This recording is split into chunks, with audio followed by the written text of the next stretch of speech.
नमस्ते, मैं हूं रंजन और आज महाकवि रामधारी सिंह दिनकर का निर्वाण दिवस है। आज के ही दिन दक्षिण भारत में जा करके महाकवि ने अपने इस नश्वर शरीर को त्याग करके साकेत धाम के लिए चले गए थे। तो आज उनको प्रणाम करते हुए उनकी विनम्र याद में उनके ही एक अद्भुत खंड काव्य कुरुक्षेत्र से कुछ बातें आपके समक्ष रखते हैं। कुरुक्षेत्र युद्ध और अनीति की जटिल समस्याओं पर मानवीय विवेचन है। कुरुक्षेत्र पितामह भीष्म और युधिष्ठिर के बीच का संवाद है, जहां युधिष्ठिर कई प्रश्न उठाते हैं युद्ध की आवश्यकता पर, युद्ध की प्रासंगिकता पर, युद्ध की टालने की स्थिति पर, और उसका उत्तर देते हैं पितामह भीष्म। तो चलिए शुरू करते हैं कुरुक्षेत्र के तृतीय सर्ग से कुछ बातें। दृश्य है कि महाभारत का युद्ध समाप्त हो चुका है। युधिष्ठिर महाराज सम्राट घोषित हो चुके हैं। फिर एक बार लौटकर वो कुरुक्षेत्र आते हैं, जहां पितामह भीष्म अब भी लेटे हुए हैं सरसैया पर, सूर्य के उत्तरायण होने का इंतजार कर रहे हैं। वहां आकर युधिष्ठिर पितामह भीष्म के सामने विलाप करने लगते हैं और वो कहते हैं कि क्या इस युद्ध को टाला नहीं जा सकता था? क्या हम दुर्योधन को क्षमा नहीं कर सकते थे?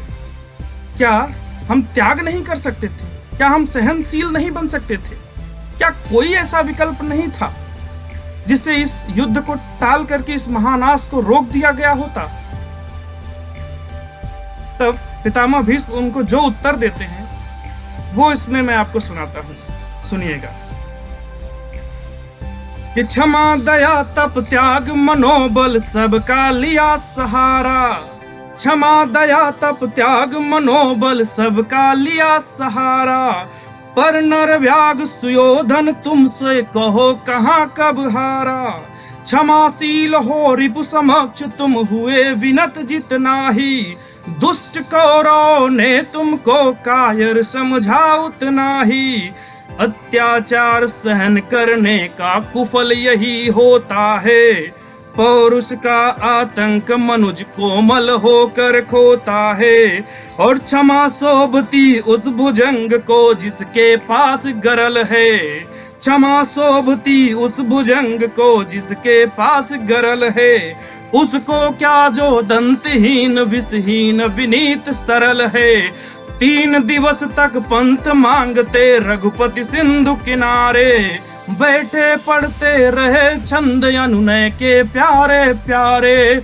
उत्तर में जब एक नाद भी उठा नहीं सागर से, उठी अधीर धधक पौरुष की आग राम के सर से, सिंधु देह धरि त्राहि त्राहि करताया गिरा शरण में, चरण पूज दासता ग्रहण की बधा मूढ़ बंधन में, और सच पूछो तो सर में ही बसती है दीप्ति विनय की, और संधि वचन संपूज्य उसी की जिसमें शक्ति विजय की, सहनशीलता दया क्षमा को तभी पूजता जग है, सहनशीलता दया क्षमा को तभी पूजता जग है, बल का दर्प चमकता उसके पीछे जब जगमग है, बल का दर्प चमकता उसके पीछे जब जगमग है।